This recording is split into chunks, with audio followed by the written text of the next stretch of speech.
Humiliation, glorification. Present pain for the future grace of the peaceful fruit of righteousness. The Son endured it, and he calls us to follow him and endure it as well. And that's exactly why the writer of Hebrews equates Jesus' work on the cross with discipline. Jesus endured that pain, that discipline, to become our substitute. He took our discipline from God. So, we must submit to the Lord's discipline as well. And that comes so much easier to children who have been trained to be disciplined by their fathers.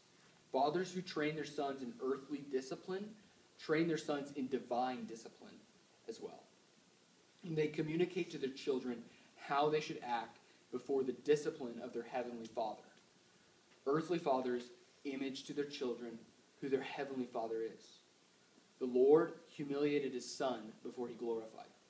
So, when fathers put their sons through the temporary humiliation of discipline, they are teaching them to be Christ-like, to be conformed to the image of Christ. Hebrews points us to Christ's submission to the Father and exhorts us to follow him. Verse 2, fixing our eyes upon Jesus, the founder and perfecter of faith.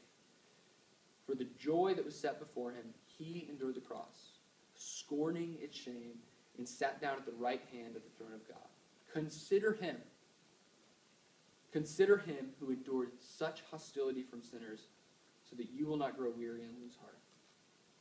Children will submit to their God the way that they were taught to submit to their earthly fathers.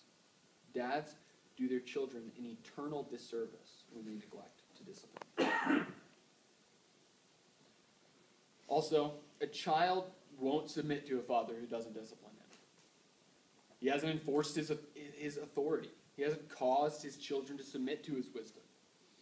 However, he has taught his children what God is. He has taught his children who their heavenly Father is. And when they see their heavenly Father, they will not see the God of the Bible. Because the God of the Bible disciplines us. And if the father of a home does not discipline his children, when they look to a heavenly Father, that picture will be mutilated. A lenient father welcomes the wrath of God not only upon his own head, but also upon the heads of his children. When God passed before Moses on Mount Sinai, in the book of Exodus, before the stone tablets of the law were made, God said this to Moses: the Lord, a God merciful and gracious, slow to anger, and abounding in steadfast love and faithfulness, keeping steadfast love for thousands, forgiving iniquity and transgression and sin, but who will by no means clear the guilty, visiting the iniquity of the fathers on the children and the children's children to the third and fourth generation. At first glance, this statement seems incredible.